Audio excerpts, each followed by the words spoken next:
أشهد أن لا إله إلا الله وحده لا شريك له وأشهد أن محمدا عبده ورسوله أما بعد فأعوذ بالله من الشيطان الرجيم بسم الله الرحمن الرحيم الحمد لله رب العالمين الرحمن الرحيم مالك يوم الدين إياك نعبد وإياك نستعين اهدنا الصراط المستقيم صراط الذين أنعمت عليهم غير المغضوب عليهم ولا الضالين.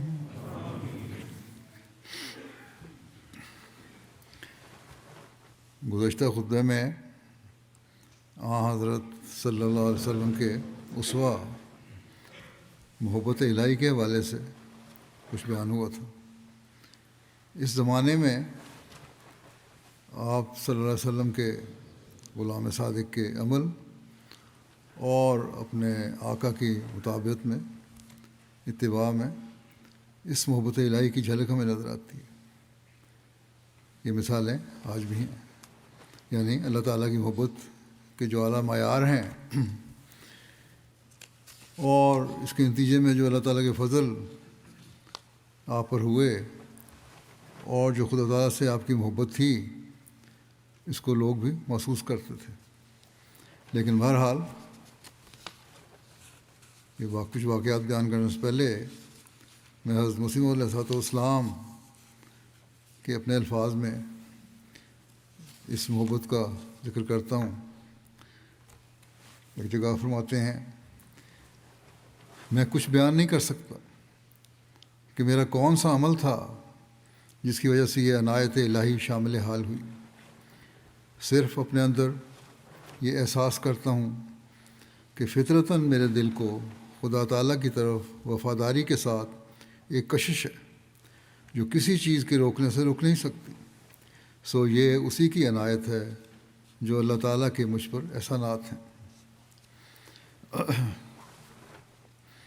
جیسا کہ میں نے گزشتہ خطبے میں بھی ذکر کیا تھا کہ آپ نے اس بات کا بھی اظہار کئی جگہ فرمایا ہے کہ یہ سب کچھ مجھے اس لیے ملا کہ میں اللہ تعالیٰ کے محبوب اور پیارے نبی صلی اللہ علیہ وسلم کی کامل اتباع کرنے والا اور آپ سے محبت کرنے والا ہوں، اور اس کے نتیجے میں پھر اللہ تعالیٰ کی محبت کے دروازے بھی مجھ پر کھلتے چلے گئے اور اس کا ادراک بھی مجھے پیدا ہوا. پھر اللہ تعالیٰ کے فضلوں کی بارش مجھ پر برستی چلی گئی. اسی دلی کیفیت کا ذکر کرتے ہوئے، آپ کی سیرت بیان کرتے ہوئے حضرت شیخ یعقوب علی صاحب عرفانی جگہ لکھتے ہیں کہ حضرت مسیح موعود علیہ السلام نے لکھا ہے کہ المساجد و مکانی والصالحون اخوانی و ذکر اللہ مالی و خلق اللہ عیالی. میرا مکان مسجدیں ہیں اور صالحین میرے بھائی ہیں. اللہ تعالیٰ کا ذکر میرا مال و دولت ہے. اس کی مخلوق میرا کنبہ ہے. یعنی اس سے یہ سب کچھ اللہ تعالیٰ کے گرد ہی گھوم رہا ہے جو آپ نے بیان فرمایا. حضرت مسیح موعود علیہ السلام ایک جگہ فرماتے ہیں کہ ہم ہر ایک شے سے محض اللہ تعالیٰ کے لیے پیار کرتے ہیں. بیوی ہو، بچے ہوں، دوست ہوں، سب سے ہمارا تعلق اللہ تعالیٰ کے لیے ہے. یہی وہ تعلیم ہے جو اللہ تعالیٰ نے دی ہے اور جس کو پھر حضرت صلی اللہ علیہ وسلم نے فرمایا کہ اس تعلیم کو پھیلاؤ. اور اس کا سب سے زیادہ اظہار اس زمانے میں آپ صلی اللہ علیہ وسلم کی اتباع میں حضرت مسیح علیہ السلام کے عمل کے ذریعے سے ہوتا ہے. حضرت اقدس مسیح موعود علیہ السلام ایک جگہ فرماتے ہیں، صادق تو ابتلاؤں کے وقت میں بھی ثابت قدم رہتے ہیں، اور وہ جانتے ہیں کہ آخر خدا ہمارا ہی حامی ہوگا۔ اور یہ عاجز اگرچہ ایسے کامل دوستوں کے وجود سے خدا تعالیٰ کا شکر کرتا ہے، لیکن باوجود اس کے یہ بھی ایمان ہے کہ اگرچہ ایک فرد بھی ساتھ نہ رہے اور سب چھوڑ چھاڑ کر اپنا راہ لیں، تب بھی مجھے کچھ خوف نہیں۔ میں جانتا ہوں کہ خدا تعالیٰ میرے ساتھ ہے۔ اگر میں پیسا جاؤں اور کچلا جاؤں اور ایک ذرے سے بھی حقیر تر ہو جاؤں اور ایک طرف سے ایذا اور گالی اور لعنت دیکھوں، تب بھی میں آخر فتح یاب ہوں گا۔ مجھ کو کوئی نہیں جانتا مگر وہ جو میرے ساتھ ہے۔ میں ہرگز ضائع نہیں ہو سکتا۔ دشمنوں کی کوششیں عبث ہیں اور حاسدوں کے منصوبے لا حاصل۔ اے نادانوں اور اندھو، مجھ سے پہلے کون صادق ضائع ہوا جو میں ضائع ہو جاؤں گا؟ کس سچے وفادار کو خدا نے ذلت کے ساتھ ہلاک کر دیا؟ جو مجھے ہلاک کرے گا، یقیناً یاد رکھو اور کان کھول کر سنو کہ میری روح ہلاک ہونے والی روح نہیں، اور میری سرشت میں ناکامی کا خمیر نہیں۔ مجھے وہ ہمت اور صدق بخشا گیا ہے جس کے آگے پہاڑ ہیچ ہیں۔ میں کسی کی پرواہ نہیں رکھتا۔ میں اکیلا تھا اور اکیلا رہنے پر ناراض نہیں تھا۔ کیا خدا مجھے چھوڑ دے گا؟ کبھی نہیں چھوڑے گا۔ کیا وہ مجھے ضائع کر دے گا؟ کبھی ضائع نہیں کرے گا۔ دشمن ذلیل ہوں گے اور حاسد شرمندہ، اور خدا اپنے بندے کو ہر میدان میں فتح دے گا۔ میں اس کے ساتھ، وہ میرے ساتھ ہے۔ کوئی چیز ہمارا پیوند توڑ نہیں سکتی، اور مجھے اس کی عزت اور جلال کی قسم ہے کہ مجھے دنیا اور آخرت میں اس سے زیادہ کوئی چیز بھی پیاری نہیں کہ اس کے دین کی عظمت ظاہر ہو، اس کا جلال چمکے اور اس کا بول بالا ہو۔ کسی ابتلا سے اس کے فضل کے ساتھ مجھے خوف نہیں۔ اگرچہ ایک ابتلا نہیں، کروڑ ابتلا ہوں، ابتلاؤں کے میدان میں اور دکھوں کے جنگل میں مجھے طاقت دی گئی ہے۔ فارسی میں فرماتے ہیں ایک شعر میں کہ من نہ آنستم کہ روزے جنگ بینی پشت من، آمنم کا اندر میں آنے خاک ہوں بینی سرے۔ یعنی میں وہ نہیں کہ جنگ کے دن تم میری پیٹھ دیکھو، بلکہ میں وہ ہوں کہ تم میرا سر خاک اور خون کے درمیان دیکھو گے۔ آپ ہمیں فرماتے ہیں کہ یہ میری حالت ہے خدا تعالیٰ کی محبت میں۔ بس اگر کوئی میرے قدم پر چلنا نہیں چاہتا، جماعت کو ختم کر کے فرمایا، تو مجھ سے الگ ہو جائے۔ تکلیفیں تو آئیں گی، مجھے کیا معلوم ہے کہ ابھی کون کون سے ہولناک جنگل اور پرخار وادیاں درپیش ہیں جن کو میں نے طے کرنا ہے۔ پھر فرماتے ہیں، کیا زلزلوں سے ڈر سکتے ہیں؟ کیا ہم خدا تعالیٰ کی راہ میں ابتلاؤں سے خوفناک ہو جائیں گے؟ کیا ہم اپنے پیارے خدا کی کسی آزمائش سے جدا ہو سکتے ہیں؟ ہرگز نہیں ہو سکتے۔ ایک روایت حضرت مرزا بشیر احمد صاحب بیان کرتے ہیں جس میں اللہ تعالیٰ سے محبت اور اس کے دین کی خاطر قربانی کے جذبے کا ذکر کرتے ہوئے فرماتے ہیں، یا بشیر احمد صاحب فرماتے ہیں کہ مجھے مولوی سرور شاہ صاحب نے یہ بتایا، روایت دی ہے کہ جن دنوں گرداسپور میں کرم دین کے ساتھ مقدمہ تھا اور مجسٹریٹ نے تاریخ ڈالی ہوئی تھی اور حضرت صاحب قادیان آئے ہوئے تھے، تو حضور نے تاریخ سے 2 روز پہلے مجھے گرداسپور بھیجا تاکہ میں وہاں جا کر بعض حوالے نکال کر تیار رکھوں، کیونکہ اگلی پیشی میں حوالے پیش ہونے تھے۔ حضور نے میرے ساتھ شیخ احمد علی اور عبدالرحیم باورچی کو بھی گرداسپور بھیجا۔ جب ہم گرداسپور مکان پر آئے تو نیچے سے ڈاکٹر محمد اسماعیل خان صاحب مرحوم کو آواز دی، وہ وہاں تھے، کہ وہ اب نیچے آئیں اور دروازہ کھولیں۔ ڈاکٹر صاحب موصوف اس وقت مکان میں اوپر ٹھہرے ہوئے تھے۔ ہمارے آواز دینے پر ڈاکٹر صاحب نے بےتاب ہو کر رونا اور چلانا شروع کر دیا۔ ہم نے کئی آوازیں دیں مگر وہ اسی طرح روتے رہے۔ آخر تھوڑی دیر بعد وہ آنسو پہنچتے ہوئے نیچے آئے۔ ہم نے سبب پوچھا تو انہوں نے بتایا کہ میرے پاس محمد حسین منشی آیا تھا، عدالت میں منشی تھا ایک غیر عمدی، مولوی صاحب کہتے ہیں تھے کہ محمد حسین مذکور گرداسپور میں کسی کچہری میں محرر یا پیشکار تھا اور سلسلے کا سخت مخالف تھا، اور مولوی محمد حسین بٹالوی کے ملنے والوں میں سے تھا۔ خیر، ڈاکٹر صاحب نے بیان کیا کہ یعنی ڈاکٹر صاحب جو بلائے نیچے آئے تو انہوں نے بتایا کہ محمد حسین منشی آیا اور اس نے مجھے کہا کہ آج کل یہاں آریوں کا جلسہ ہوا ہے۔ بعض آریہ اپنے دوستوں کو بھی جلسے میں لے گئے تھے، چنانچہ اسی طرح میں بھی وہاں چلا گیا کسی آریہ دوست کے ساتھ۔ جلسے کی کارروائی کے بعد انتظامیہ نے اعلان کیا کہ اب جلسے کی کارروائی ہو چکی ہے، اب لوگ چلے جائیں، عام لوگ جو ہیں، ہم نے کچھ پرائیویٹ باتیں کرنی ہیں۔ چنانچہ سب غیر لوگ اٹھ گئے، میں بھی جانے لگا، مگر میرے آریہ دوست نے کہا کہ اکٹھے چلیں گے، آپ ایک طرف ہو کر بیٹھ جائیں یا باہر انتظار کریں۔ چنانچہ میں وہاں ایک طرف ہو کر بیٹھ گیا۔ محمد حسین صاحب یہ غیر احمدی یہ کہتے ہیں۔ پھر آریوں میں سے ایک شخص اٹھا اور مجسٹریٹ کو مرزا صاحب کا نام لے کر کہنے لگا کہ یہ شخص ہمارا سخت دشمن اور ہمارے لیڈر لیکھ رام کا قاتل ہے، اب وہ آپ کے ہاتھ میں شکار ہے اور ساری قوم کی نظر آپ کی طرف ہے، اگر آپ نے اس شکار کو ہاتھ سے جانے دیا تو آپ قوم کے دشمن ہوں گے۔ اس شخص نے اسی قسم کی جوش دلانے کی باتیں کیں۔ اس پر مجسٹریٹ نے جواب دیا کہ میرا تو پہلے سے خیال ہے کہ ہو سکے تو نہ صرف مرزا کو بلکہ اس مقدمے میں جتنے بھی اس کے ساتھی اور گواہ ہیں سب کو جہنم میں پہنچا دوں، مگر کیا کیا جائے کہ مقدمہ ایسی ہوشیاری سے چلایا جا رہا ہے کہ کوئی ہاتھ ڈالنے کی جگہ نہیں ملتی۔ لیکن اب میں عہد کرتا ہوں کہ خواہ کچھ ہو اس پہلی پیشی میں ہی عدالتی کارروائی عمل میں لے آؤں گا۔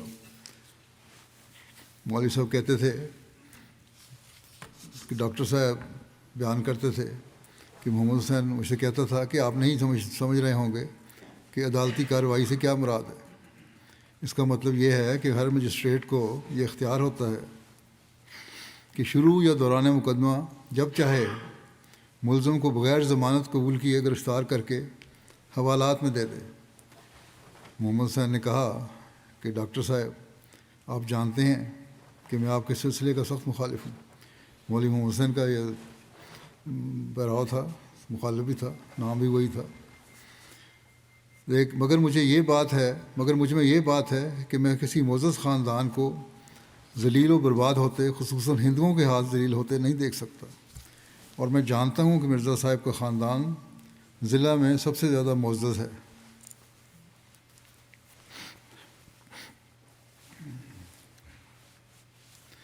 بس میں نے آپ کو یہ خبر پہنچا دی کہ آپ اس کا کوئی انتظام کر لیں۔ میرے خیال میں اس نے پھر اپنی خیال بھی ظاہر کیا کہ دو تجاویز ہیں، ایک تو یہ کہ چیف کورٹ میں یہاں سے مقدمہ تبدیل کرانے کی کوشش کی جائے، ہائی کورٹ کو چیف کورٹ کہتے تھے زمانے میں، اور دوسرے یہ کہ خواہ کسی طرح ہو مرزا صاحب اس آئندہ پیشی میں عدالت میں حاضر نہ ہوں اور ڈاکٹری سرٹیفکیٹ پیش کر دیں۔ مولوی صاحب نے بیان کیا کہ جب ڈاکٹر صاحب نے یہ واقعہ سنایا تو ہم سب بھی سخت خوفزدہ ہو گئے اور فیصلہ کیا کہ اسی وقت قادیان کوئی آدمی روانہ کر دیا جائے جو حضرت صاحب کو یہ واقعات سنا دے۔ رات ہو چکی تھی، ہم نے یکا تلاش کیا، سواری تلاش کی، تانگے کی یا گھوڑے کی، اور گو کئی یکے موجود تھے، مگر مخالفت کا اتنا جوش تھا کہ کوئی یکا نہ ملتا تھا، سواری کوئی نہیں مل رہی تھی، کسی نے حامی نہیں بھری، سب انکار کرتے تھے۔ ہم نے 4 گنے کرایہ دینے کا کہا مگر کوئی یکا والا راضی نہ ہوا۔ آخر ہم نے شیخ حامد علی اور عبدالرحیم باورچی اور ایک تیسرے شخص کو قادیان پیدل روانہ کیا۔ وہ صبح کی نماز کے وقت قادیان پہنچے اور حضرت صاحب سے مختصراً عرض کیا۔ حضور نے بے پرواہی سے فرمایا، خیر ہم بٹالہ چلتے ہیں۔ خواجہ صاحب اور مولوی محمد علی صاحب لاہور سے واپس آتے ہوئے ہمیں وہاں مل لیں گے۔ حضرت مسلم نے فرمایا ان کو، وہ لاہور سے وہاں آ رہے ہیں خواجہ صاحب، مولوی محمد علی صاحب، وہیں ملاقات ہوگی، ان سے ہم ذکر کریں گے ساری بات جو بتا رہے تھے، اور وہاں پتہ لگ جائے گا کہ تبدیل مقدمہ کی کوشش کا کیا بنا۔ مجسٹریٹ کی جانبداری کو بھانپ کر ہمارے وکلاء نے پہلے ہی کسی دوسری عدالت میں مقدمہ منتقل کرنے کی چیف کورٹ میں درخواست دی ہوئی تھی۔ چنانچہ اسی دن حضور بٹالہ آ گئے۔ گاڑی میں مولوی محمد علی صاحب اور خواجہ صاحب بھی مل گئے۔ انہوں نے خبر دی کہ تبدیل مقدمہ کی کوشش کامیاب نہیں ہوئی، چیف کورٹ میں مقدمہ ٹرانسفر کرنے کی کامیابی نہیں ہوئی جو درخواست دی تھی۔ پھر حضرت صاحب گرداسپور چلے آئے اور راستے میں خواجہ صاحب اور مولوی صاحب کو اس واقعے کی کوئی اطلاع نہیں دی، کوئی بات نہیں کی آپ نے اس بارے میں کہ وہ کیا خبر پہنچی ہے۔ جب آپ گرداسپور مقام پر پہنچے جہاں ٹھہرنا تھا تو حسب عادت الگ کمرے میں چارپائی پہ چلے گئے، جا لیٹے حضرت مسیح السلام۔ مگر اس وقت کہتے ہیں مولوی صاحب کہ اس وقت ہمارے بدن کے رونگٹے کھڑے تھے کہ اب کیا ہوگا۔ مجسٹریٹ نے بڑا پکا وعدہ کیا ہوا ہے۔ حضور نے تھوڑی دیر کے بعد کہتے ہیں مجھے بلایا مولوی صاحب کو، کہتے ہیں میں گیا تو اس وقت حضرت صاحب اپنے دونوں ہاتھوں کے پنجے ملا کر اپنے سر کے نیچے دیے ہوئے تھے اور چت لیٹے ہوئے تھے، سیدھے لیٹے ہوئے تھے۔ میرے جانے پر ایک پہلو پر ہو کر کوہنی کے بل اپنی ہتھیلی پر سر کا سہارا دے کر لیٹ گئے اور مجھ سے فرمایا میں نے آپ کو اس لیے بلایا ہے کہ وہ سارا واقعہ سنوں کہ کیا ہے۔ اس وقت کمرے میں اور کوئی آدمی نہیں تھا، صرف دروازے پر میاں شادی خان کھڑے تھے۔ میں نے سارا واقعہ سنایا کہ کس طرح ہم نے یہاں آ کر ڈاکٹر اسماعیل خان صاحب کو روتے ہوئے پایا، پھر کس طرح ڈاکٹر صاحب نے منشی محمد حسین کے آنے کا واقعہ سنایا، اور پھر محمد حسین نے کیا واقعہ سنایا۔ حضور خاموشی سے سنتے رہے۔ جب میں شکار کے لفظ پر پہنچا، یعنی اس نے کہا تھا میں شکار میرے ہاتھ میں ہے، تو یکلخت حضرت صاحب اٹھ کر بیٹھ گئے۔ آپ کی آنکھیں چمک اٹھیں اور چہرہ سرخ ہو گیا، اور آپ نے فرمایا میں اس کا شکار ہوں؟ میں شکار نہیں ہوں، میں شیر ہوں، اور شیر بھی خدا کا شیر۔ وہ بھلا خدا کے شیر پر ہاتھ ڈال سکتا ہے؟ ایسا کر کے دیکھے۔ یہ الفاظ کہتے ہوئے آپ کی آواز اتنی بلند ہو گئی کہ کمرے کے باہر بھی سب لوگ چونک اٹھے اور حیرت کے ساتھ متوجہ ہو گئے، مگر کمرے کے اندر کوئی بھی نہیں آیا۔ حضور نے کئی دفعہ خدا کے شیر کے الفاظ دہرائے، اور اس وقت آپ کی آنکھیں جو ہمیشہ جھکی ہوئی اور نیم بند ہو رہتی تھیں واقعی شیر کی آنکھوں کی طرح کھل کر شعلہ کی طرح چمکتی تھیں، اور چہرہ اتنا سرخ تھا کہ دیکھا نہیں جاتا تھا۔ پھر آپ نے فرمایا میں کیا کروں؟ بات کرنے کے بعد پھر آپ نے فرمایا کہ میں کیا کروں؟ میں نے تو خدا کے سامنے پیش کیا ہے کہ میں تیرے دین کی خاطر اپنے ہاتھ اور پاؤں میں لوہا پہننے کو تیار ہوں، یعنی ہتھکڑیاں مجھے لگ جائیں کوئی فرق نہیں پڑتا، زنجیریں پہننے کے لیے تیار ہوں، کچھ نہیں ہوتا، بلکہ مجھے فرق نہیں پڑتا اس سے۔ مگر وہ کہتا ہے، یعنی اللہ تعالیٰ کہتا ہے کہ نہیں، میں تجھے ذلت سے بچاؤں گا اور عزت کے ساتھ بری کروں گا۔ پھر آپ نے محبت الہی پر تقریر فرمائی اور قریباً نصف گھنٹے تک جوش کے ساتھ بولتے رہے۔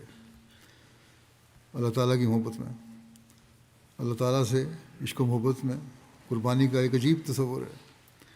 آپ کو کتنا بھروسہ تھا اللہ تعالیٰ کی ذات پر، اور یہ بھروسہ ہونا محبت الہی کا نتیجہ تھا، اور یہ یقین تھا کہ چونکہ میں اللہ تعالیٰ سے محبت کرتا ہوں اور اس کی خاطر ہر قربانی کے لیے تیار ہوں، اس لیے اللہ تعالیٰ مجھے ضائع نہیں کرے گا۔ اسی طرح کا ایک اور واقعہ ہے۔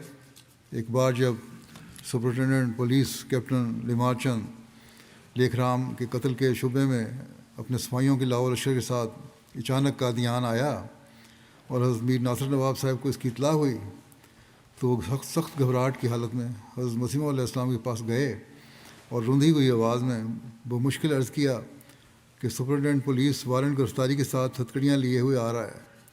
حضرت اقدس اس وقت اپنی کتاب نور القرآن تصنیف فرما رہے تھے۔ سر اٹھا کر اطمینان سے آپ نے فرمایا مسکراتے ہوئے کہ میر صاحب، لوگ خوشیوں میں چاندی سونے کے کنگن پہنا کرتے ہیں تو ہم سمجھ لیں گے کہ ہم نے اللہ تعالیٰ کی راہ میں لوہے کے کنگن پہن لیے۔ پھر ذرا تأمل کے بعد فرمایا مگر ایسا نہیں ہوگا، کیونکہ خدا تعالیٰ کی اپنی گورنمنٹ کے مصالحے ہوتے ہیں، وہ اپنے خلفاء و مامورین کی ایسی رسوائی نہیں کرتا۔ چنانچہ ایسا ہی ہوا اور انہیں کامیابی نہیں ہوئی۔ اسی طرح ایک روایت مولوی عبدالکریم صاحب سیالکوٹی نے تحریر کی ہے۔ کہتے ہیں کہ ایک دفعہ آپ نے جلندھر کے مقام پر فرمایا ابتلاء کے وقت ہمیں اندیشہ اپنی جماعت کے بعض ضعیف دلوں کا ہوتا ہے۔ ضعیف دل لوگ جماعت کے ان کی فکر ہوتی ہے مجھے، یعنی ابتلاء تو آتے ہیں، مقدمات بھی ہوتے ہیں اور مخالفتیں بھی ہوتی تھیں، آپ کی بھی اور آپ کی جماعت کے افراد کی بھی. تو ایسے وقت میں آپ نے فرمایا کہ ہمیں اندیشہ اپنی جماعت کے بعض ضعیف دلوں کا ہوتا ہے، بعض کمزور ایمان والوں کا ہوتا ہے. پھر فرمایا میرا تو یہ حال ہے کہ اگر مجھے صاف آواز آوے کہ تو مخذول اور ہے اور تیری کوئی مراد ہم پوری نہیں کریں گے، تو مجھے خدا تعالیٰ کی قسم ہے کہ اس عشق و محبت الہی اور خدمت دین میں کوئی کمی واقع نہیں ہوگی، تبھی میں اللہ کو نہیں چھوڑوں گا، محبت کم نہیں ہوگی. اس لیے کہ میں تو اسے دیکھ چکا ہوں، میرا تو اللہ تعالیٰ پر توکل اور یقین ہے، محبت ہے، میرے میں تو کوئی کمی نہیں ہوگی چاہے جو مرضی ہو جائے. اسی طرح نواب مبارکہ بیگم صاحبہ ایک روایت بیان فرماتی ہیں، کہتی ہیں کہ اپنے سب سے بڑے محبوب، آپ اپنے سب سے بڑھ کر محبوب ذات باری تعالیٰ کا عشق بھی جو آپ کے روح و تن کے ذرے ذرے میں موجود تھا، آپ کے ہر قول و فعل سے ہر وقت نمایاں نظر آتا تھا. میں نے بغیر اوقات نماز کے بھی آپ کو اپنے رب کریم کو تڑپ تڑپ کر پکارتے دیکھ سنا ہے، صرف نمازوں کے وقت میں نہیں بلکہ عام حالات میں بھی تڑپ تڑپ کر دعا میں پکارتے سنا ہے. اور آپ کیا کہتے تھے کہ میرے پیارے اللہ، میرے پیارے اللہ، میرے پیارے اللہ. اس آواز سے پکارتے جاتے تھے، اور یہ آواز گویا آپ کہتی ہیں کہ میں اس وقت بھی سن رہی ہوں، میرے کانوں میں گونج رہی ہے، اور آپ کے آنسو بہتے دیکھ رہی ہوں میں. یہ نظارہ میرے سامنے ہے. آپ نے اس وقت کا ایک نقشہ کھینچا ہے.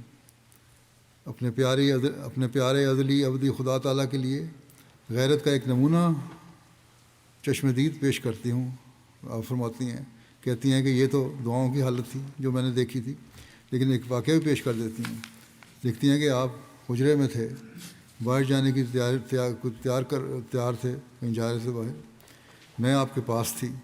ہماری تائی صاحبہ کی خادمہ خاص، جو تائی صاحبہ کے قریباً ساتھ ہی احمدی بھی ہو گئی اور بہشتی مکرم میں دفن ہے، حضرت اماں جان کے پاس آئی اور اپنی طرف سے عزیز داری سمجھ کر آپ کے پاس ہمارے چچا مرزا امام الدین کی وفات پر اظہار افسوس کرنے لگی.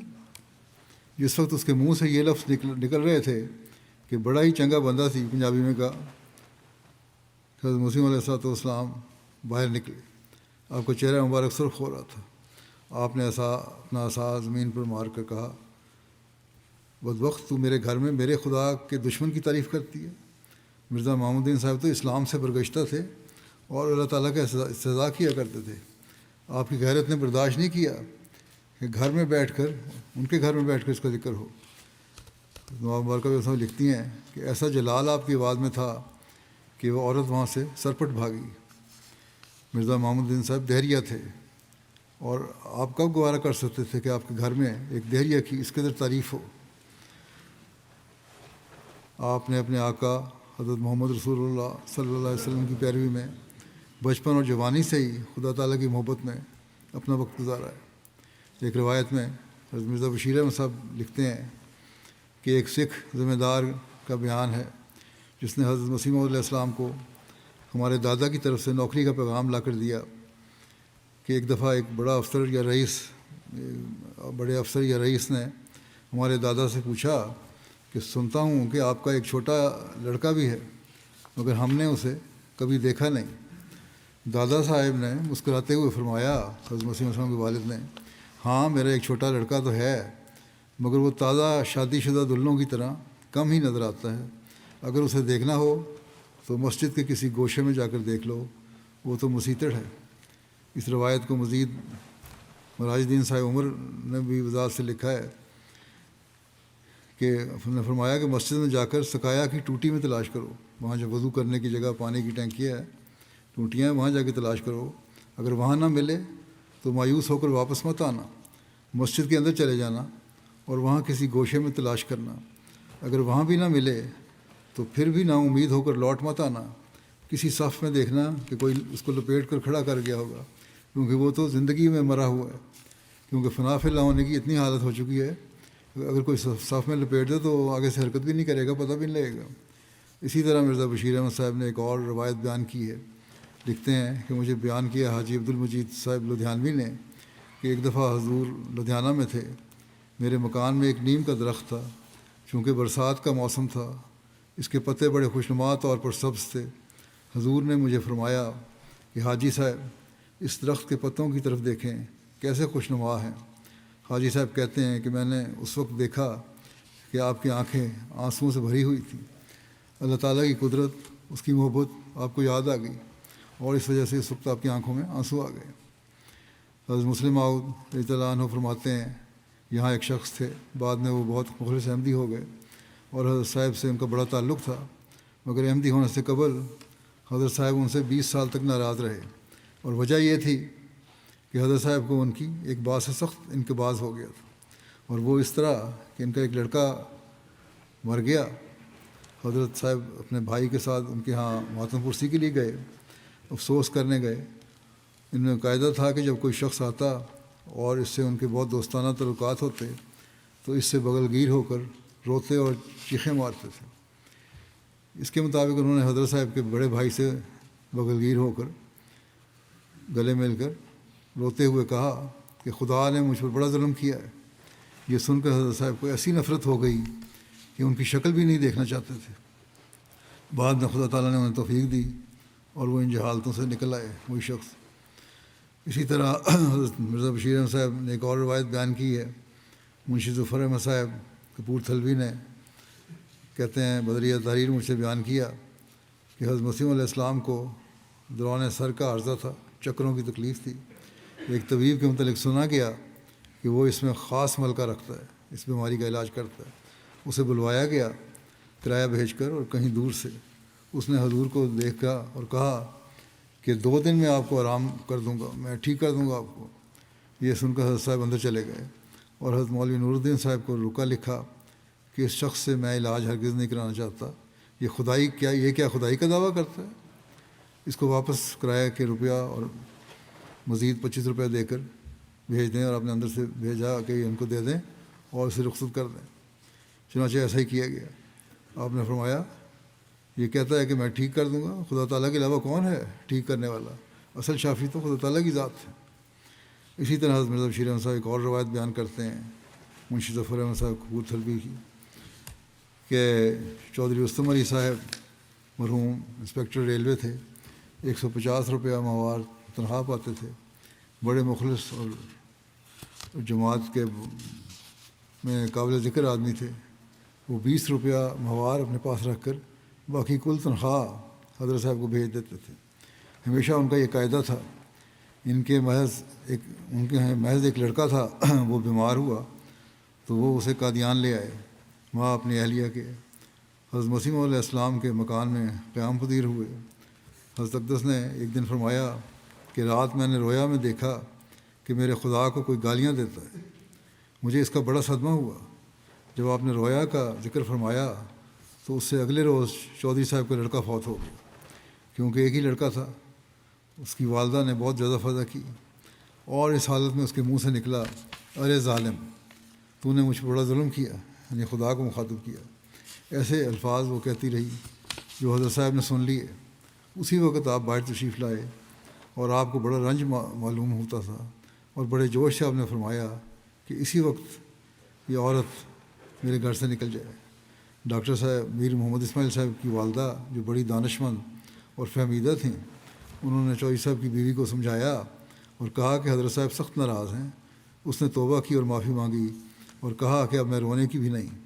میر صاحب کی والدہ نے حضرت صاحب سے آ کر ذکر کیا کہ اب معافی دیں، وہ توبہ کرتی ہے، اور اس نے رونا بھی بند کر دیا۔ حضرت صاحب نے فرمایا کہ اچھا اسے رہنے دو اور لڑکے کی تجہیز و تکفین کا انتظام کرو۔ شیخ یعقوب علی صاحب عرفانی حضرت مسیح علیہ السلام کی سیرت کے تاثرات تعریف فرماتے ہوئے بیان کرتے ہیں کہ یہ حضرت مسیح علیہ السلام کے جب آپ کبھی ڈھلوزی جانے کا مجھے اتفاق ہوا، حضرت مسیح علیہ السلام فرماتے ہیں، خود فرماتے ہیں، عرفانی صاحب نے لکھا ہے حضرت صاحب کے اپنے الفاظ میں کہ آپ نے فرمایا کہ جب کبھی مجھے ڈلہوزی جانے کا اتفاق ہوتا تو پہاڑوں کے سبزہ زار حصوں اور بہتے ہوئے پانیوں کو دیکھ کر طبیعت میں بے اختیار اللہ تعالیٰ کی حمد کا جوش پیدا ہوتا اور عبادت میں ایک مزہ آتا، اور میں دیکھتا تھا کہ تنہائی کے لیے وہاں اچھا موقع ملتا ہے۔ اسی طرح اس لذت اور عشق و محبت کا ذکر کرتے ہوئے آپ نے ایک جگہ فرمایا، ایک لذیذ محبت الہی جو لذت وصال سے پرورش یاب ہے ان کے دلوں میں رکھی جاتی ہے، اگر ان کے وجودوں کو، یعنی کہ اللہ تعالیٰ سے محبت کرنے والوں کو، اگر ان کے وجودوں کو ہاون مصائب میں پیسا جائے اور سخت شکنجوں میں دے کر نچوڑا جائے تو ان کا عرق بجز حب الہی کے اور کچھ نہیں. یعنی ایسی محبت ہوتی ہے کہ اللہ تعالیٰ سے محبت کرنے والوں کے دلوں میں ایسی محبت ہوتی ہے اللہ تعالیٰ سے محبت کرنے والے دلوں میں کہ چاہے ان کو ہاون میں پیسو، جو پیسنے والے کنڈی ڈنڈا ہے اس میں پیسو، یا گرائنڈر میں رکھ جاؤ پیس دو، چاہے ان کو نچوڑ دو، رس نچوڑو ان کا، کسی شکنجے میں ڈال دو، لیکن وہاں محبت الہی کے علاوہ کچھ تمہیں نظر نہیں آئے گا. ایک اور روایت حضرت بشیر احمد نے بیان کی ہے ملک مولا بخش صاحب سے کہ سید مرزا مبارک احمد صاحب مرحوم جب بیمار تھے تو ان کے متعلق حضرت مسیح موعود علیہ السلام کی تشویش اور فکر کا علم ہوتا رہتا تھا. جب سیدہ صاحب فوت ہو گئے تو سردار فضل حق صاحب اور ڈاکٹر عباد اللہ صاحب مرحوم اور بندہ یعنی کہ وہ خود بخیال تعزیت قادیان آئے، لیکن جب حضور مسجد میں تشریف لائے تو حضور حسب سابق بلکہ زیادہ خوش تھے نظر آ رہے تھے ہمیں.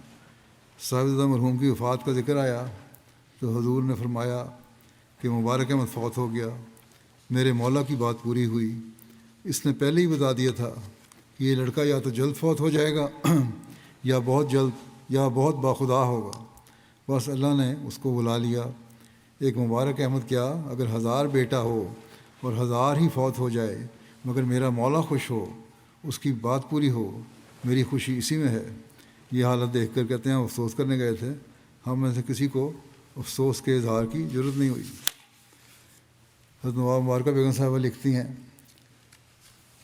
اللہ تعالیٰ کی ذات پاک سے آپ کا عشق صادق ہر وقت نظر آتا تھا. میں نے ایک بار آپ کو دعا کرتے اور روتے دیکھا، بہت درد سے اپنے مولا اپنے محبوب کو پکار رہے تھے اور بار بار میرے پیارے اللہ آپ کی زبان پر جاری ہوتا تھا. یہ میرا دیکھا ہوا ہے. خود آپ عاشق رسول صلی اللہ علیہ وسلم تھے، عاشق تھے اپنے رب اعلیٰ کے. آپ کے چہرے پر اسی کا عشق کا نور تھا، آپ کی زبان پر وہی نور جاری تھا، آپ کی زبان سے اسی نور کے چشمے جاری تھے، مگر آنکھوں کے اندھے دیکھ نہ سکے. لدھیانہ کے معروف صوفی بزرگ حضرت منشی احمد جان صاحب حج پر جانے لگے تو حضرت اقدس مسیح موعود علیہ السلام نے انہیں حج پر جانے سے قبل ایک خط لکھا. اس میں لکھتے ہیں کہ اس عاجز ناکارہ کی ایک عاجزانہ التماس یاد رکھیں کہ جب آپ کو بیت اللہ کی زیارت بفضل اللہ تعالیٰ میسر ہو تو اس مقام محمود مبارک میں اس آخر عباد اللہ کی طرف سے انہی لفظوں سے مسکنت و غربت کے ساتھ بھنور دل اٹھا کر گزارش کریں، بھنورے دل اٹھا کر خارش کریں کہ اے ارحم الراحمین، ایک تیرا بندہ عاجز و ناکارہ پرخطا اور نالائق غلام احمد جو تیری زمین ملک ہند میں ہے، اس کی یہ عرض ہے کہ اے ارحم الراحمین، تو مجھ سے راضی ہو اور میرے خطیات اور گناہوں کو بخش کہ تو غفور اور رحیم ہے، اور مجھ سے وہ کرا جس سے تو بہت راضی ہو جائے. مجھ میں اور میرے نفس میں مشرق اور مغرب کی دوری ڈال، اور میری زندگی اور میری موت اور میری ہر ایک قوت جو مجھے حاصل ہے اپنے ہی راہ میں کر، اور اپنی ہی محبت میں مجھے زندہ رکھ، اور اپنی ہی محبت میں مجھے مار، اور اپنے ہی کامل محبین میں اٹھا. اے ارحم الراحمین، جس کام کی اشاعت کے لیے تو نے مجھے معمور کیا ہے اور جس خدمت کے لیے تو نے میرے دل میں جوش ڈالا ہے، اس کو اپنے فضل سے انجام تک پہنچا، اور عاجز کے ہاتھ سے حجت اسلام مخالفین پر اور ان سب پر جو اسلام کی خوبیوں سے بے خبر ہیں پوری کر، اور اس عاجز اور مخلصوں اور ہم اشربوں کو مغفرت اور مہربانی کی حمایت میں رکھ کر دین اور دنیا میں ان کا متکفل ہو جا، اور سب کو اپنی دارالرضا میں پہنچا، اور اس کے آل و اصحاب پر زیادہ سے زیادہ درود و سلام اور برکات نازل کر.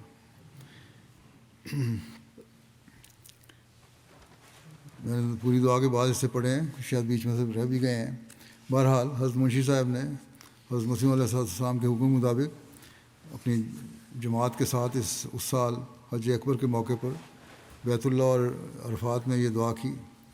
ہم دیکھتے ہیں کہ کس طرح اس کا ایک ایک لفظ آپ کی محبت الہی سے رنگین ہے. خدا واحد سے محبت کا اظہار ہوتا ہے اور آپ کا خدا سے عشق الفاظ کے روئیں روئیں سے پھوٹتا نظر آتا ہے. حضرت مسیح علیہ الصلوۃ والسلام فرماتے ہیں میں کہتا ہوں کہ اگر مجھے اس امر کا یقین دلایا جائے کہ خدا تعالیٰ سے محبت کرنے اور اس کی اطاعت میں سخت سے سخت سزا دی جائے گی تو میں قسم کھا کر کہتا ہوں کہ میری فطرت ایسی واقع ہوئی ہے. وہ ان تکلیفوں اور بلاؤں کو ایک لذت اور محبت کے جوش اور شوق کے ساتھ برداشت کرنے کو تیار ہے باوجود ایسے یقین کے جو عذاب اور دکھ کی صورت میں دلایا جاوے. کبھی خدا کی اطاعت اور فرمانبرداری سے ایک قدم باہر نکلنے کو ہزار بلکہ لا انتہا موت سے بڑھ کر اور دکھوں اور مصائب کا مجموعہ قرار دیتی ہے.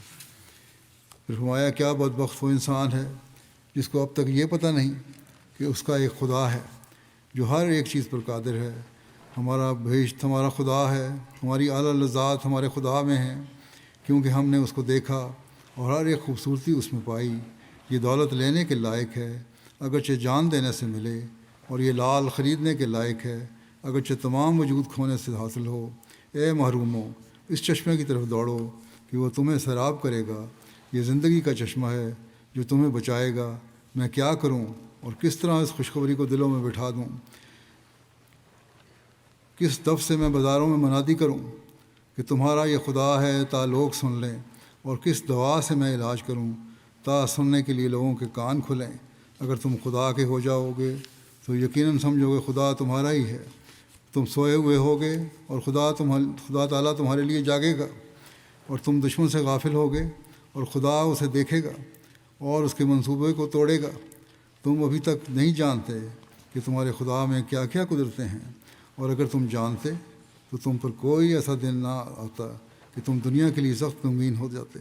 ایک شخص جو ایک خزانہ اپنے پاس رکھتا ہے, کیا وہ ایک پیسہ کے ضائع ہونے سے روتا ہے اور چیخیں مارتا ہے, ہلاک ہونے لگتا ہے؟ پھر اگر تم کو اس خزانے کی اطلاع ہوتی کہ خدا تمہارا ہر ایک حاجت کے وقت کام آنے والا ہے تو تم دنیا کے لیے ایسے بے خود کیوں ہوتے؟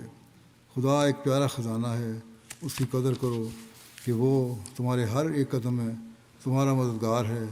تم بغیر اس کی مدد کے کچھ بھی نہیں, اور نہ تمہارے اسباب اور تدبیریں کچھ چیز ہیں.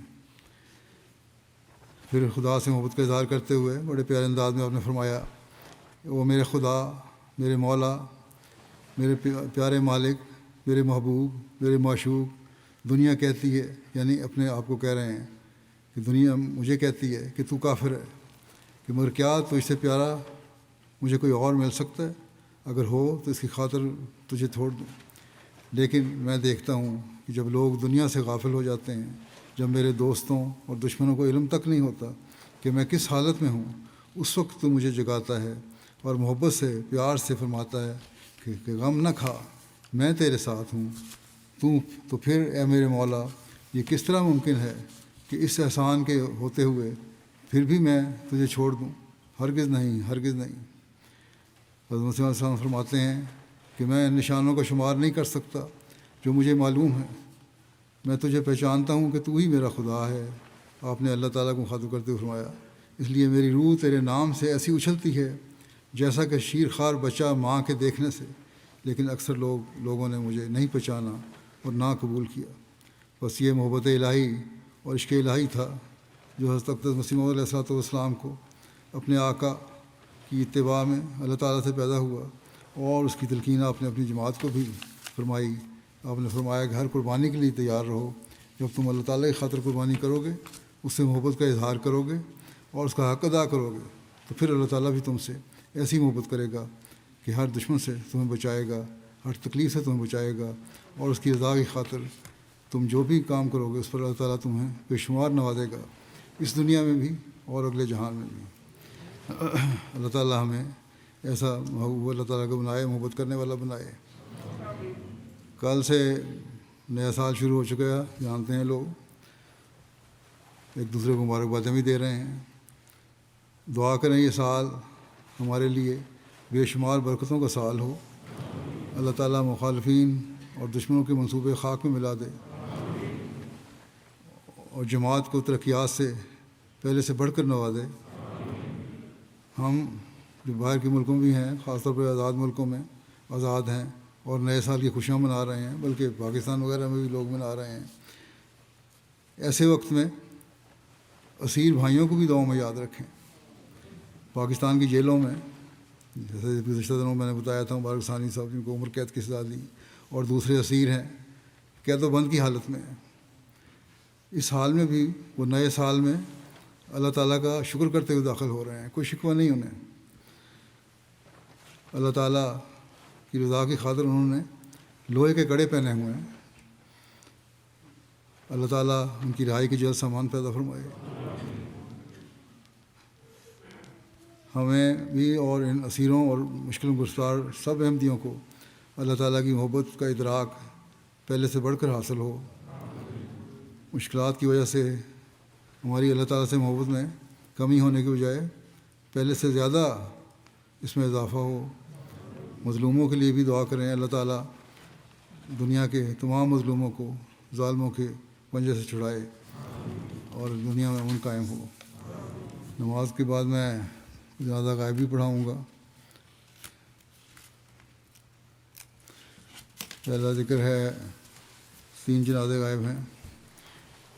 ریحانہ باسمہ صاحبہ ہیں جو سید احمد صاحب ناصر کی اہلیہ تھیں، 90 سال کی عمر میں گزشتہ دنوں وفات پا گئیں۔ انا للہ و انا الیہ راجعون۔ اللہ تعالیٰ کے فضل سے موسیہ تھیں۔ حضرت مسیح علیہ الصلوۃ والسلام کی پڑپوتی حضرت مرزا سلطان احمد صاحب رضی اللہ عنہ کی پوتی، حضرت مرزا عزیز احمد صاحب رضی اللہ عنہ کی بیٹی، اور حضرت میر محمد اسحاق صاحب رضی اللہ عنہ کی نواسی تھیں۔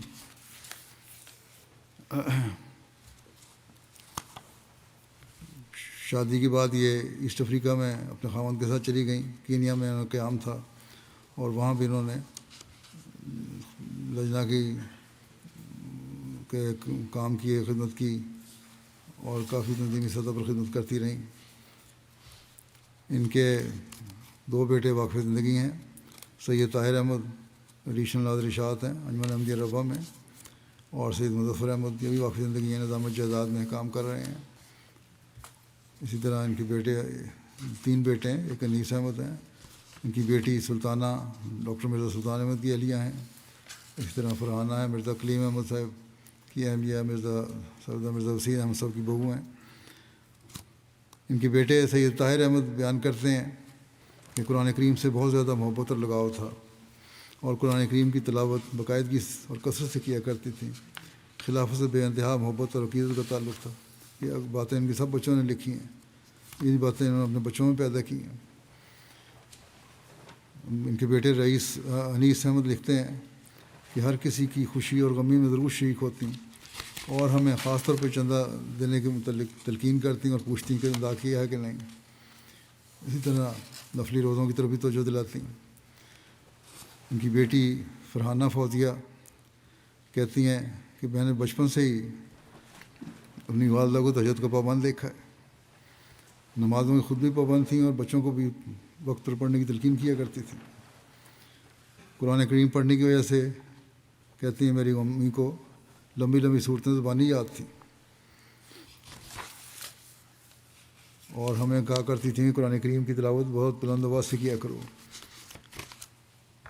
اور قرآن کریم کو بار بار پڑھنے کی وجہ سے، اس کا گہرا مطالعہ کرنے کی وجہ سے ان میں یہ خصوصیت پیدا ہو گئی تھی۔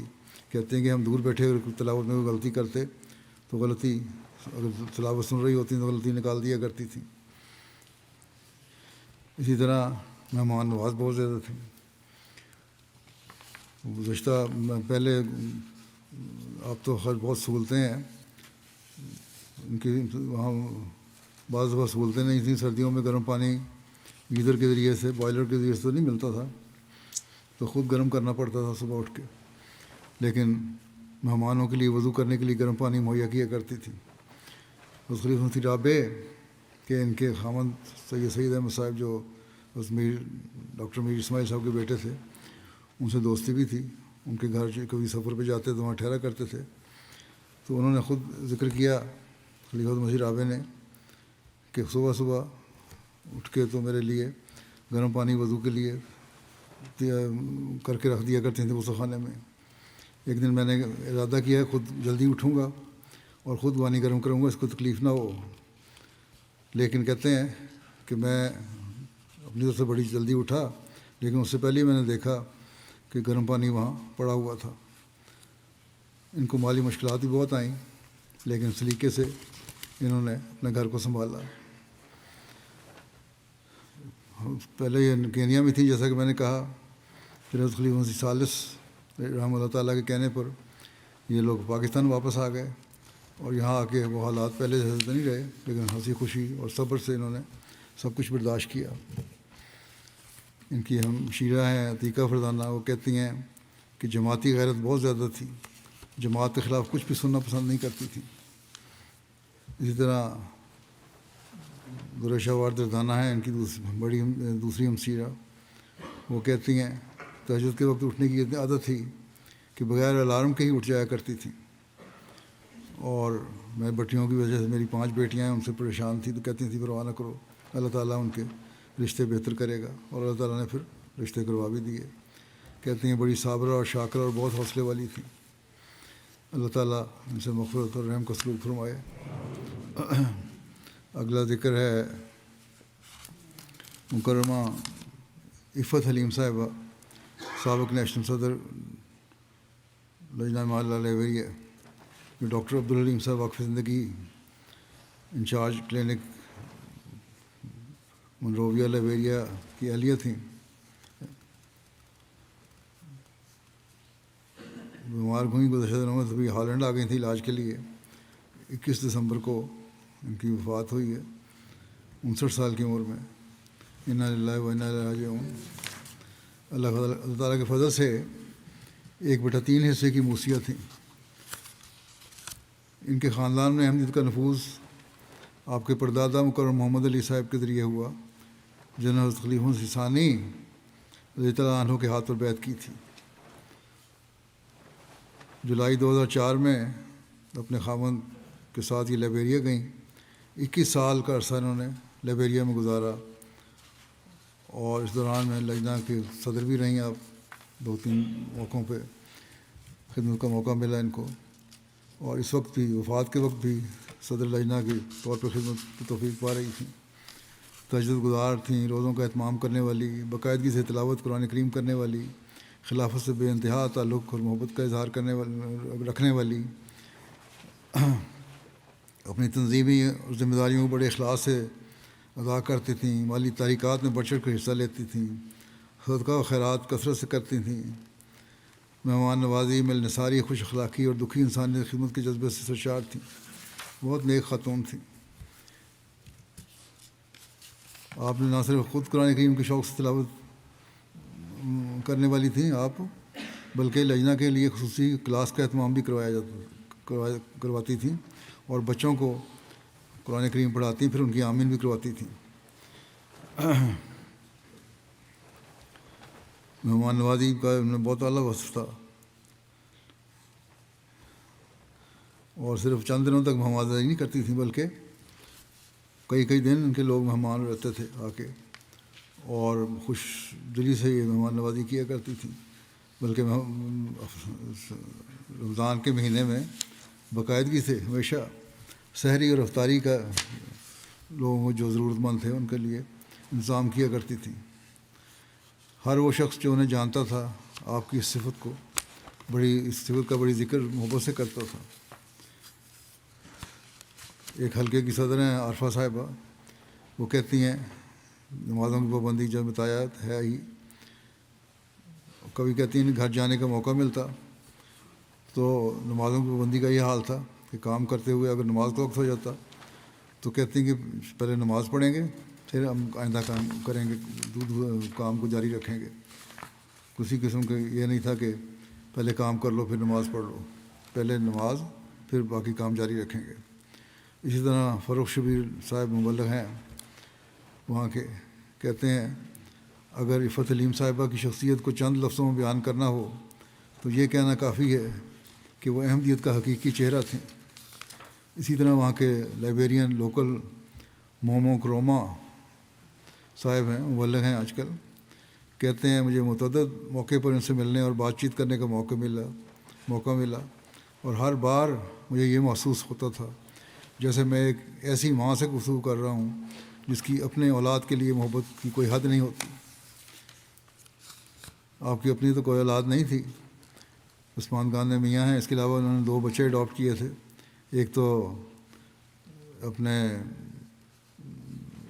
خاوند کے بھائی کا بیٹی ہے، اس کو لیا اور پالا پوسا، پڑھ رہی ہے، 14 سال کی ہے وہ اسی، اور لیکن ایک اور لائبیرین لڑکا ہے احمد مسرور سنگبا، اس کو بھی چھوٹی عمر میں گود لیا اور اس کی بچوں کی طرح پرورش کی، اسے پڑھایا لکھایا۔ آج کل وہ جامعہ احمدیہ انٹرنیشنل میں گھانا میں درجہ خامسہ کے طالب علم ہے۔ اللہ تعالیٰ ان بچوں کے لیے بھی ان کی دعائیں قبول کرے اور ان سے مغفرت اور رحم کا سلوک فرمائے۔ تیسرا ذکر ہے مکرم عبدالعلیم البربری صاحب مصر کا۔ یہ بھی گزشتہ دنوں 64 سال کی عمر میں وفات پا گئے۔ انا للہ و انا الیہ راجعون۔ مرحوم نیک، مخلص اور فدائی احمدی تھے۔ ایک اہلیہ، آپ کی اہلیہ اور بیٹی بھی خدا تعالیٰ سے احمدی ہیں۔ وہ لکھتی ہیں کہ میرے خاوند کو خدا تعالیٰ سے اس قدر محبت تھی کہ لگتا تھا کہ جیسے وہ خدا تعالیٰ کا ذکر کرنے کے لیے ہی پیدا ہوئے ہیں۔ بہت اچھے بااخلاق انسان تھے، کبھی کسی کے لیے بری بات نہیں کہی۔ کہتی ہیں ہماری 31 سالہ زواجی زندگی میں آپ نے مجھے کبھی کوئی تکلیف نہیں دی، بلکہ وہ بہترین اور نیک شوہر تھے۔ آپ کی بیٹی نے 2008 میں MTA العربیہ دیکھنے کے بعد بیعت کی تھی۔ اس پر کہتی ہیں ہاں، اب بیٹی نے نہیں بلکہ خود انہوں نے، عبدالعلیم صاحب نے اور ان کی بیٹی نے 2008 میں MTA دیکھ کر بیعت کی تھی۔ یہ بیوی ان کی لکھتی ہیں کہ میں نے بڑی شدید مخالفت کی اور اس کے لیے بہت مشکلات پیدا کی ہوں مخالفت میں، اور اپنے گھر والوں کو بلا کر ان کی مخالفت کروائی، لیکن وہ صبر کرتے رہے دونوں باپ بیٹی۔ ایک دن وہ نماز پڑھ کر بلند آواز سے دعا کر رہے تھے۔ خاوند کے بارے میں کہتی ہیں کہ میرے خاوند دعا کر رہے تھے، میں نے سنا وہ بار بار وہ میرے بارے میں کہہ رہے تھے کہ یا رب، یا تو میری بیوی کو ہدایت دے دے یا پھر اسے مجھ سے کہیں دور لے جا۔ کہتی ہیں کہ میں اس دعا سے بہت متاثر ہوئی، لیکن انہیں نہیں بتایا اور میں دعا کرتی رہی۔ آخر 1 ماہ بعد خدا کے فضل سے مجھے انشراح صدر حاصل ہو گیا اور بیعت کی توفیق ملی۔ لوگ جو کہتے ہیں نا ہمیں رہنمائی نہیں ملتی، تو لوگ جو نیک نیتی سے رہنمائی چاہتے ہیں اللہ تعالیٰ ان کی رہنمائی فرماتا بھی ہے۔ بیعت کے بعد آپ کے بھائیوں نے شدید مخالفت کی، لیکن وہ ایمان پر ثابت قدم رہے۔ آپ کے بھائیوں نے ایک مشہور مولوی کو بلایا تاکہ وہ آپ کو احمدیت سے برگشتہ کرے، لیکن وہ مولوی ناکام رہا، کیونکہ لکھتی ہیں ان کی اہلیہ کہ میرے میاں نے اسے اپنے انداز میں ایک ہی جواب دیا کہ حضرت مسیح علیہ السلام کی سچائی میرے لیے اس قدر واضح ہے اور اس قدر میرے دل میں راسخ ہو چکی ہے کہ میں اپنے ایمان سے نہیں پھر سکتا، کیونکہ حضرت مسیح علیہ السلام کے ذریعے مجھے اللہ تعالیٰ کی سچی معرفت حاصل ہوئی ہے جسے میں کسی قیمت پر نہیں چھوڑ سکتا۔ یہ اللہ تعالیٰ کی محبت کا اظہار جس طرح دیکھیں کس طرح ہم نے لوگوں کے دلوں میں بھی پیدا کیا ہے۔ مجاہدہ کرتے عبادت کے لیے بہت زیادہ۔ کہتی ہیں کہ 11 سال بیماری کی تکالیف برداشت کی، لیکن ہمیشہ صابر اور راضی برضا رہے۔ ہمیشہ کہتے تھے کہ جو اللہ تعالیٰ سے ملنے کو پسند کرتا ہے اللہ تعالیٰ اسے بھی اس سے ملنے کو پسند کرتا ہے۔ اور موت کی آخری دنوں میں بھی اللہ اللہ کے الفاظ ان کے منہ سے نکلتے تھے۔ صدر صاحب جماعت مصر کہتے ہیں کہ میں نے ان میں ہمیشہ جماعت اور خلافت کے ساتھ محبت کا ایک بے ساختہ اظہار دیکھا ہے۔ بعض لوگوں نے انہیں فتنہ میں ڈالنے کی کوشش کی، لیکن وہ عہد بیعت پر مضبوطی اور وفا سے قائم رہے۔ گاؤں کے سینکڑوں غیر احمدی لوگوں نے احمدیوں کے ساتھ آپ کی نماز جنازہ ادا کی۔ ان کا بیٹا غیر احمدی ہے، لیکن اس کو یہ نصیحت کر کے گئے تھے کہ میرا جنازہ احمدی پڑھائیں گے۔ چنانچہ صدر صاحب نے نماز جنازہ پڑھائی غیر احمدیوں کی مسجد میں جا کے، اور غیر احمدی اس میں شامل ہوئے۔ بیٹا احمدی نہیں، جیسا کہ میں نے کہا، لیکن اچھے اخلاق کا مالک ہے اور جماعت کے بارے میں ریسرچ بھی کر رہا ہے۔ اللہ تعالیٰ اسے مغفرت اور رحم کا سلوک فرمائے۔ طاہر ندیم صاحب نے بھی ان کے بارے میں لکھا ہے کہتے ہیں چند سال پہلے مصر میں گیا تھا، وہاں ملاقات ہوئی ان سے. وہاں کہتے ہیں طاہر ندیم صاحب کہ انہوں نے مجھے ایک واقعہ سنایا اپنی اہلیہ کی بیعت کا، کہ میں کہتے ہیں میرا ایمان تو حضرت مسیح علیہ السلام پر شروع سے ہی پختہ تھا، لیکن اللہ تعالیٰ نے میری دعا قبول فرما کر میری اہلیہ کو بیعت کے ذریعے میرے ایمان کو مزید پختہ کر دیا، کیونکہ کوئی تصور نہیں کر سکتا تھا کہ وہ بیوی جو میری شدید مخالف ہو گئی تھی اب میرے ساتھ ہر جماعتی اجلاس پر جاتی ہے اور اپنی خوشی سے جماعت کے کام کرتی ہے، صفائی، کھانا پکانا، ہر چیز وہاں لجنہ کے جو کام ہے وہ کرتی ہے. اللہ تعالیٰ ان کے بچوں کو بھی، بیٹی کو بھی، بیوی کو بھی اخلاص و وفا میں بڑھاتا رہے، بیٹے کو بھی جماعت قبول کرنے کی توفیق عطا فرمائے، ان سے مغفرت اور رحم کا سلوک فرمائے.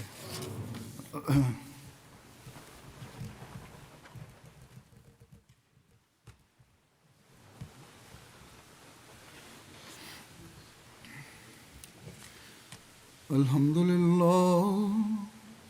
لله نحمده ونستعينه ونستغفره ونؤمن به ونتوكل عليه ونعوذ بالله من شرور أنفسنا ومن سيئات أعمالنا من يهده الله فلا مضل له ومن يضلل فلا هادي له ونشهد أن لا إله إلا الله ونشهد أن محمدا عبده ورسوله.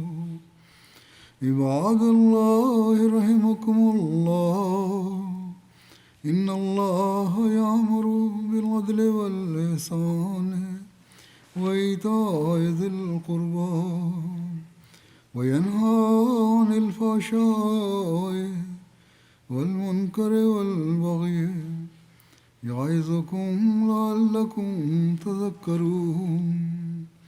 اذكروا الله يذكركم وادعوه يستجب لكم ولذكر الله أكبر.